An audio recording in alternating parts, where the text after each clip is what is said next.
Welcome now to this fourth installment of the conversation. And here we're going to take one more step in the financing chain and address this question of bankability. It's something that we hear a lot when renewables are talked about, but what do they really mean? And that's the entire point of this module. I think the first thing we should address is, why is financing so important? Sometimes it feels like the tail wagging the dog, but it is indeed a crucial part of the chain. And that's simply because a lot of projects, particularly those that are very capital intensive, like renewables, require a large volume of debt financing.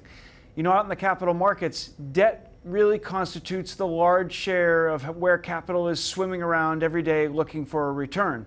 And so if we want to finance really large projects or huge volumes of infrastructure, inevitably the debt capital markets have to be involved. And so when we look at debt, there's a number of ways that can flow down into specific project level investments. Certainly that can come from the bond markets and then channeled through corporates. But what we're going to focus on more here is project level debt, where commercial banks, multilaterals, actually join in lending to a specific project. It's something we call project financing, and it has a distinction to what is known as corporate financing. In corporate financing, loans are made against the entire balance sheet of the company. Again, going back to our thinking about diversification, that provides less risk. So anytime we're going to be looking to finance a single asset, we know we're going to be asking that lender to take on more risk.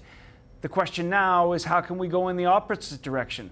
Reduce those risks to the absolute minimum so as not to exceed the thresholds on rates of return that will in fact make the project work. And these issues affect people who are not just financing assets on the rooftop.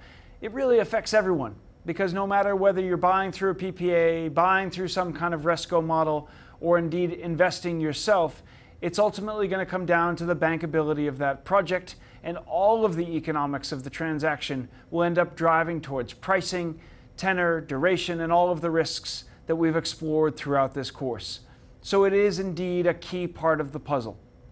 The key first step in project financing is to create a new special purpose company to allow for a ring fencing of assets and for financing to be tied directly to them. That introduces some complexity. There will need to be legal contracts between equipment providers, O&M providers, offtake agreements. That's really a huge web of legal contracts that makes clear who the responsibilities are, who takes on risks, and hopefully that's the people who are best placed to manage them. Credit again becomes an issue. Are those entities in a position to guarantee their work, guarantee their availability, or guarantee their ability to provide at any given time? But given all of the costs associated with setting up a new company and asset level financing, why do companies bother? Well, there's a number of reasons. In the first case, it may be possible that the balance sheet of companies simply isn't strong enough to absorb that level of investment. It may also be that they're looking to bring in joint venture partners, and the SPV structure allows for shared equity across a number of financial participants.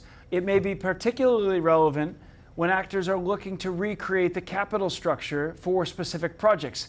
That's particularly important for renewables projects, which typically have a higher level of debt than most corporates would want to bear.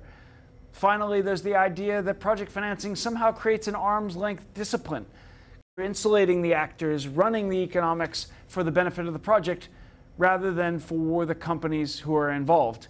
Presumably, that leads to better outcomes. But whatever the justification for project finance, it does introduce complexity and drives us into a micromanagement of the risks involved.